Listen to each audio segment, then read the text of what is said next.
In 1897, a Russian schooner was chartered to transport a private cargo consisting of 50 wooden crates from Romania to England. When the ship finally arrived, it was found abandoned and derelict. The vessel was named Demeter, and this is the story of its crew, based on the captain's log from Bram Stoker's novel Dracula. At the beginning of the movie, a few officers inform the local constable about a ship that has been blown in by a storm. When they go to investigate, they discover that it is the Demeter. Outside the ship, the constable finds one of his officers completely exhausted. The officer tells him that he went inside to check if anyone was alive, but everyone on board is dead. He also found the captain's log, which states that this log is both a record and a warning. It says that if this log finds you, God help you, as he has abandoned the Demeter. We tried to stop him. If we didn't succeed, God have mercy on your souls. And the scene cuts abruptly. Like, comment, subscribe to Recapss Horror. The story then shifts to 4 weeks earlier. We see 50 large crates being delivered to the ship, on which we see dragon symbol printed on its exterior. At the dock, the captain realizes that the crew is 3 men short, so they need to recruit local sailors to fill the vacancies. Many men step forward, and this is where we are introduced to Clemens. Clemens is a well-educated man trying to find his way back to England, and the Demeter happens to be sailing there. He explains that he can serve as the ship's doctor if needed. If not, he says that although it has been a while, he knows his way around a boat. He also studied astronomy and can navigate using the stars. Despite being the perfect candidate, Mr. Wojciech chooses 3 other men instead. Meanwhile, the men who delivered the cargo are asked to help load the crates onto the ship, but they refuse, saying that they and their men must leave before the sun sets. The man then returns the money he was paid for the delivery and wishes the crew good luck. When Wojciech checks the money, he realizes it is more than he paid to have the crates delivered. It's clear these men know exactly what's inside the crates and want to be as far away from it as possible. The crew begins loading the crates onto the ship. Just then, a new hire sees the dragon symbol on a crate, panics, and drops the rope. The crate almost kills Toby, but Clemens saves him at the last moment. The man confronts to the captain that he never mentioned dragons, only recognizing the symbol as a bad omen and praying for the crew's safety. He leaves, leaving a vacancy, and Clemens, having saved the captain's grandson Toby, is offered the position. We then see dirt spills from a crate. After all the cargo is loaded, the ship finally sets sail. Next, we see the captain writing in his log. He records that on the 6th of July, they completed loading the cargo, Turkish cotton, 10 barrels of petroleum, and private crates marked for London, sailing with 9 hands, a crew of 5, 1 ship's doctor, 2 mates, a cook, and himself. Later, Wojciech and the captain share a conversation. The captain reveals that he has decided this will be his final voyage. He plans to buy a small cottage in Ireland, where Toby can enjoy the countryside, and explains that he promised his daughter he wouldn't let the sea air bleach the future out of him. He then tells Wojciech that once they reach London, he will appoint him as the new captain of the Demeter. Later, while everyone is asleep, we see rats scurrying around the ship in terror. Suddenly, one of the crates opens on its own, causing the rats to shriek in panic and scatter in all directions. The next day, everyone is gathered at the dining table, discussing what they plan to do with the money once they arrive in London. Just then, their dog Huck begins barking aggressively while staring toward the lower deck. The captain asks Toby to check on the livestock, and Clemens goes with him. Down below, they find the animals agitated and making loud noises, but Clemens assumes it's due to the storm. He covers the cages with cloth to calm them. At that moment, a massive wave strikes the ship, causing one of the crates to topple over. Clemens tells Toby to call the captain, as something has fallen in the cargo hold. Clemens then goes to investigate on his own. He carefully moves forward and discovers a crate lying on its side, broken open. A pile of dirt has spilled out onto the floor.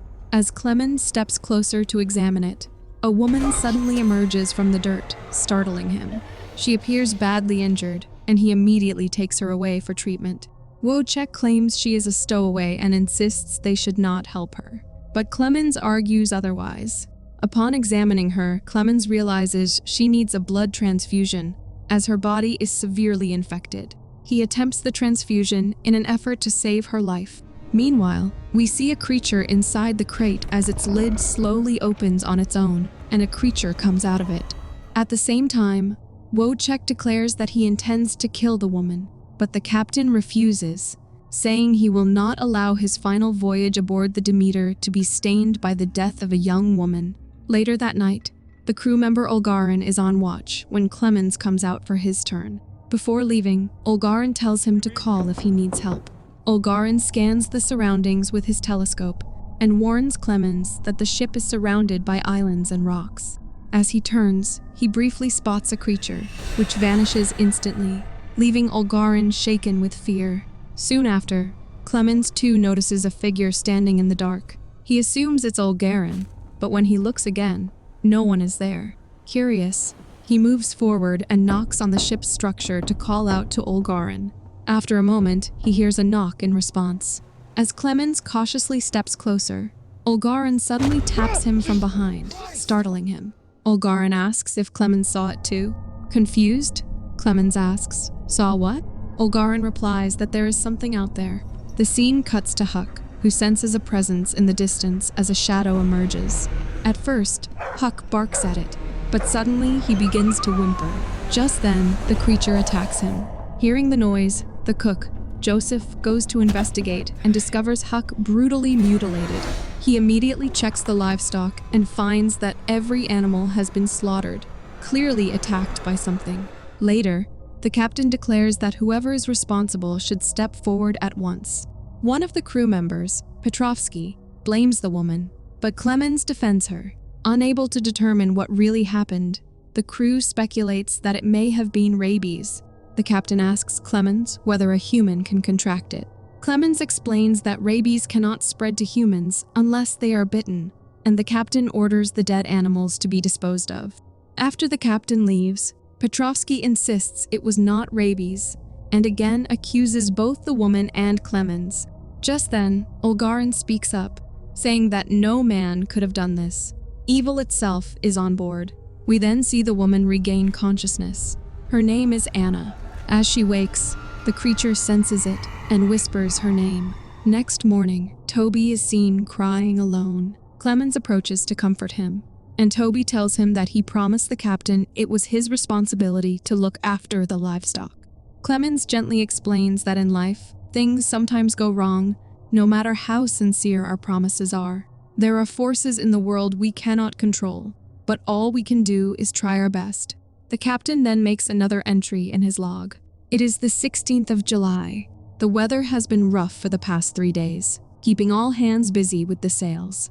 The ship's doctor continues to administer regular transfusions to the stowaway, yet her condition remains unchanged. Supplies are running low, and they still have more than 2 weeks of travel ahead. Later, Toby tells Clemens that Anna is constantly plagued by nightmares and keeps repeating a single word, feed. The following night, Petrovsky hears a loud thud. Curious, he goes to investigate, assuming it's one of the crew members. He soon notices a portion of the deck is damaged and wonders who could have broken it. Just then, he hears another sound and moves toward it, only to see a creature slowly crawling through the darkness. Before Petrovsky can react, the creature attacks him. Gravely injured, he collapses and desperately tries to escape, but the creature seizes him. It grips his head, devours him, and drinks his blood. Petrovsky witnessed the horrifying monster in his final moments. The scene then cuts to Clemens, who hears a strange noise and follows it. He finds Petrovsky's knife lying on the floor, along with bloodstains. Sensing danger, he rings the bell to alert the crew as the creature devours Petrovsky. The next morning, everyone assumes that Petrovsky was drunk, slipped on the deck, and fell overboard. Clemens questions this explanation, asking why there is blood on the deck if that were the case.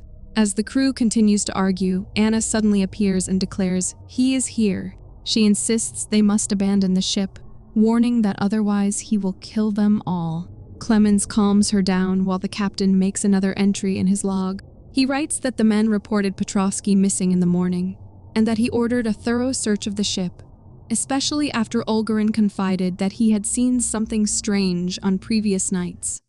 Later, when Clemens is alone with Anna, he asks what she was trying to warn them about earlier. Anna tells him that he is on the ship and has been there all along. Clemens asks who he is and why she was found hidden below deck. Anna explains that in her village, there are legends of an evil that lives in the mountains above, a castle older than any of them. This evil appears as a man when it wants to hide its true nature, and at night, it feeds on the blood of the innocent. She says she has lived in the shadow of that castle her entire life and knew that the village elders made bargains to protect their people. When Clemens asks if she was given to this being, Anna replies that it is neither a man nor an animal. They call him Dracula. Later that night, Larsen is on watch. The creature emerges onto the deck once again, slowly making its way across the ship. Larsen is lighting a lantern when the creature appears behind him. Just then, Larsen hears a sound and assumes it's Olgarin. He goes to check and hears a knock. Believing it to be Olgarin, he calls out, only for Olgarin to suddenly arrive in person. Larsen tells him that he heard his knock. Just then, both men hear another knock.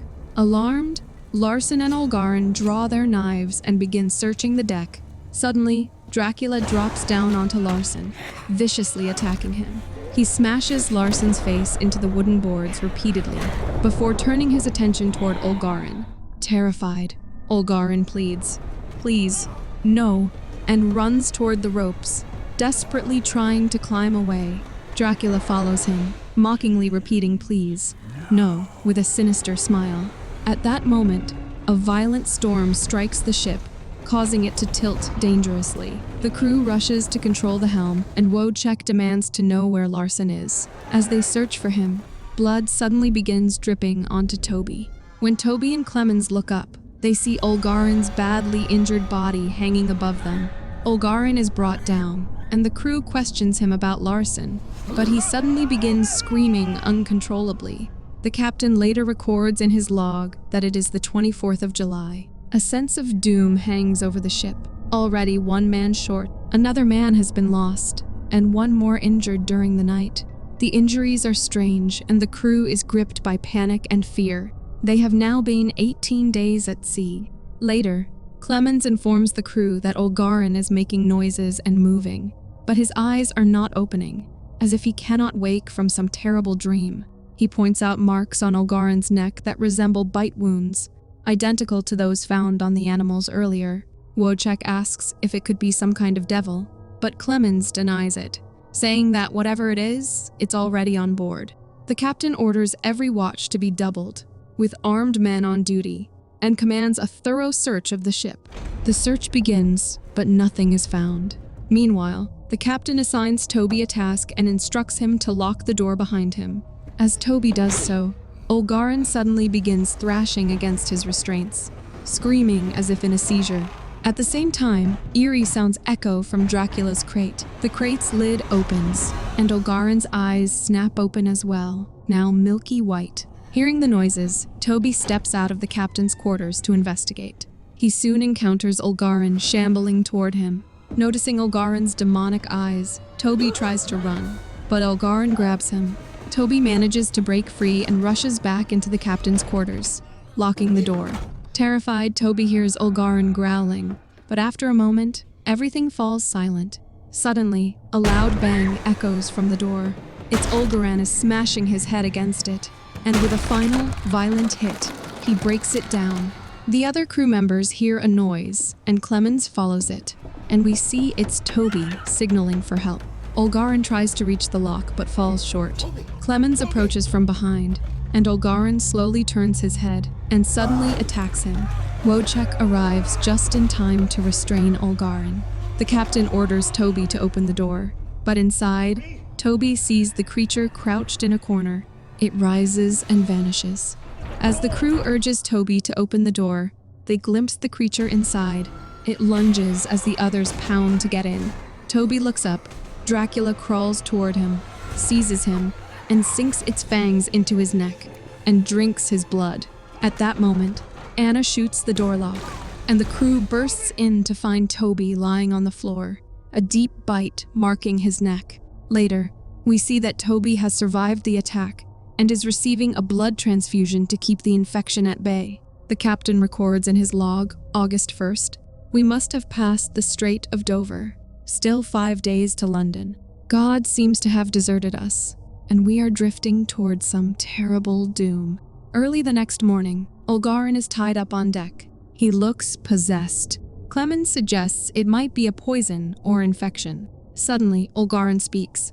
"I can feel everything. The sea, the wind, even the blood pumping in everyone's veins. It burns," he cries.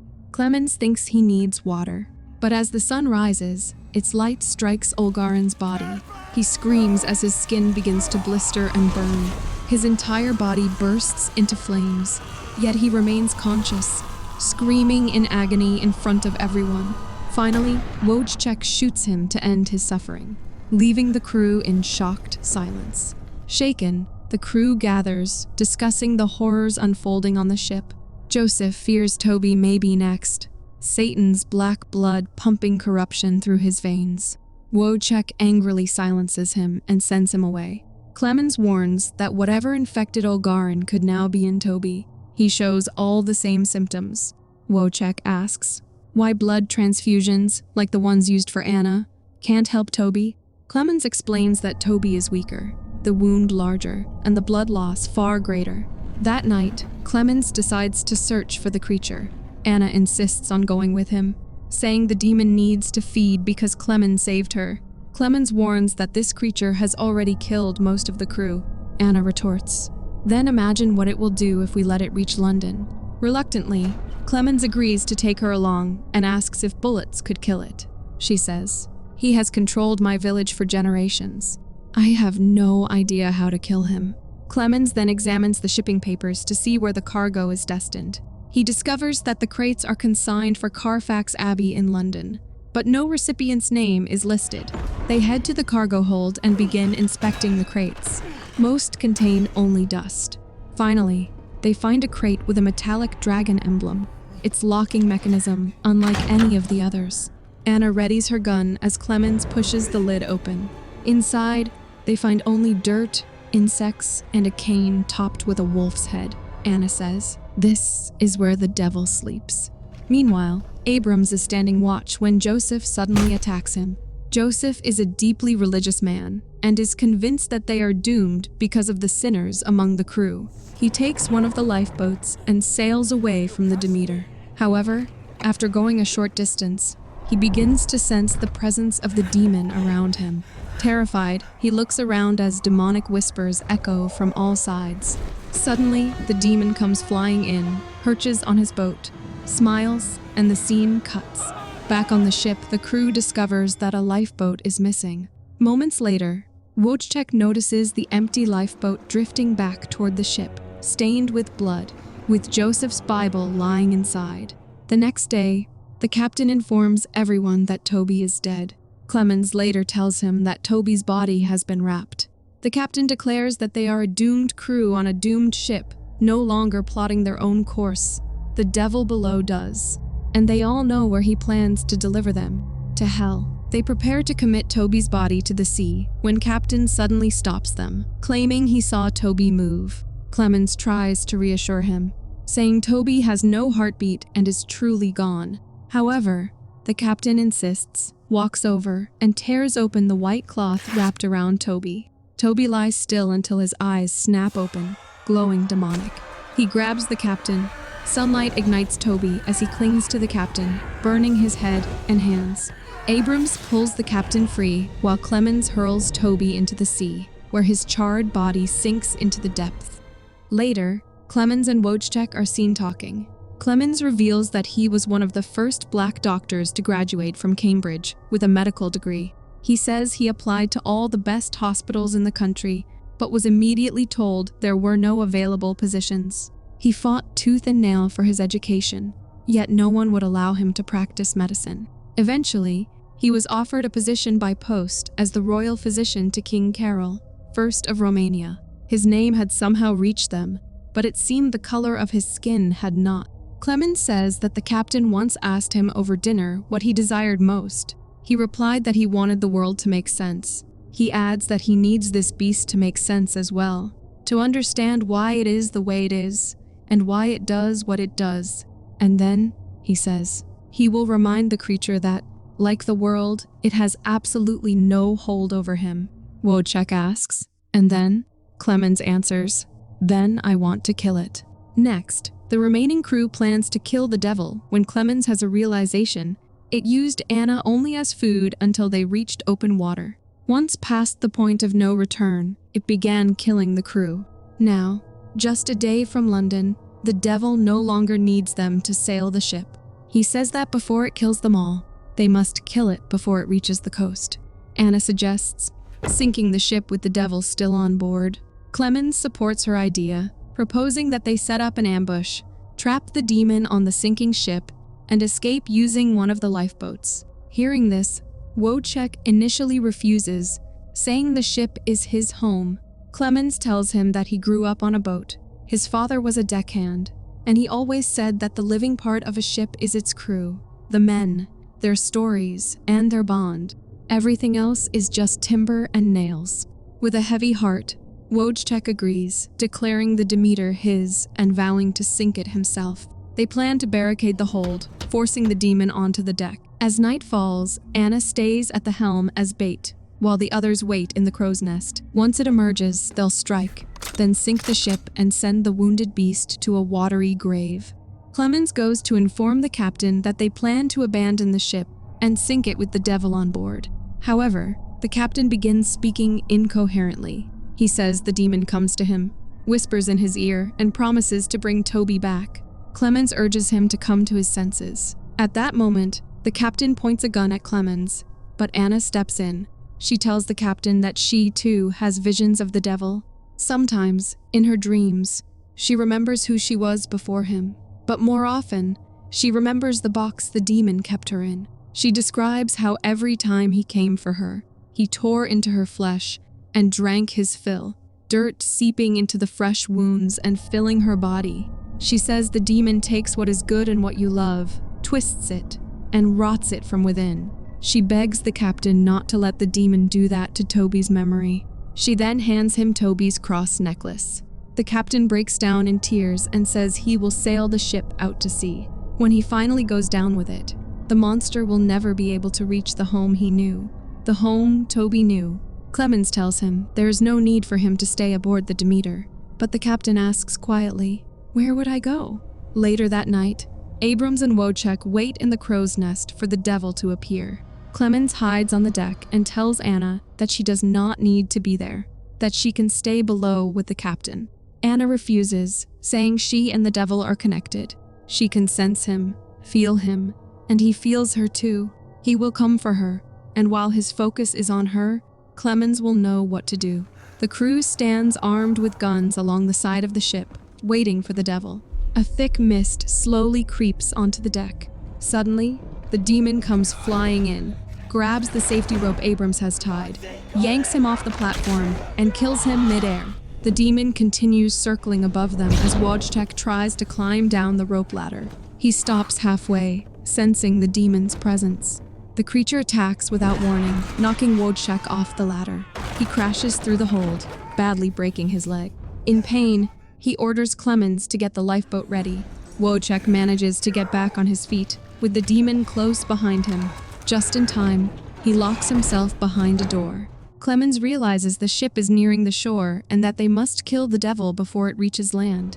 Meanwhile, Wojciech grabs an axe and begins hacking into the side of the ship. The demon reaches him and appears right behind him. Wojciech breaks through the ship's hull just as Dracula grabs him from behind and kills him. Elsewhere, the captain is at the helm when Dracula appears behind him. The captain raises Toby's cross necklace and declares, "I renounce you, devil," but it has no effect. Dracula bites him anyway. Moments later, Clemens spots the captain's injured body near the helm and rushes to him. With his dying breath, the captain asks Clemens to tell the others that he remained true to his duty. Clemens promises, and the captain dies. Clemens then shouts at Dracula, accusing him of believing himself to be a god. He says that they both know the truth, that Dracula bleeds like any man, sleeps in dirt, and feeds to survive. He tells him that beneath the terror he inspires, he is afraid of what lies on the other side. Just like any living thing, Dracula suddenly appears before Clemens, spreads his wings, lets out a terrifying scream, and slams into him. As he is about to kill Clemens, Anna shoots him from behind. She cries out that he lives in her head and her blood, that he has damned her to hell. Dracula disarms her, wraps his wings around her, and begins to suffocate her. Clemens quickly grabs the axe and strikes Dracula from behind, allowing Anna to break free. The two rush toward the lifeboat, but Dracula swoops down and grabs Clemens from above. Staring into his eyes, Clemens says, "I do not fear you." Dracula replies, "You will." Just as he is about to kill Clemens, Anna cuts the rope holding one of the masts, causing it to collapse and pin Dracula against the ship. Clemens and Anna jump into the ocean, clinging to a wooden plank. The ship crashes into a cluster of rocks. It doesn't fully sink, but smashes into the shore. Dracula manages to free himself and lets out a furious scream. Morning comes, and Clemens and Anna are still floating in the water. Clemens notices that Anna's eyes have turned white. The infection has finally taken over. He tells her he can treat her, but Anna refuses. She says that her entire life, her people, the devil, others always chose for her. Now, she chooses for herself. She holds Clemens's hands one last time, then pushes herself away and lets the sunlight consume her. Her body bursts into flames as Clemens watches, helpless. The scene cuts to Clemens's voice-over. He says he has arrived in London. The creature now hunts for blood somewhere in the city, but Clemens knows where it rests during the day. He is later seen searching for Carfax Abbey in London. A woman tells him it is a few hours away from where he is, and warns that the moors grow dangerous after dark, advising him to wait until morning. Later, Clemens sits in a bar, sketching Anna, when he suddenly hears knocking, just like the knocks aboard the ship. Alarmed, he turns and sees Dracula standing in a corner, holding a wolf-headed cane. Dracula smiles at him, then vanishes. Moments later, Clemens feels a presence brush past him and rushes outside, spotting Dracula in the distance. Walking away. In a final voiceover, Clemens vows to pursue the foul beast. He swears by those who gave their lives that he will extinguish this blight and send it back to hell. With that, the film ends. Thanks for watching. If you enjoyed the chills, hit that like button, subscribe, and turn on notifications so you never miss a scare. Until next time, stay spooky.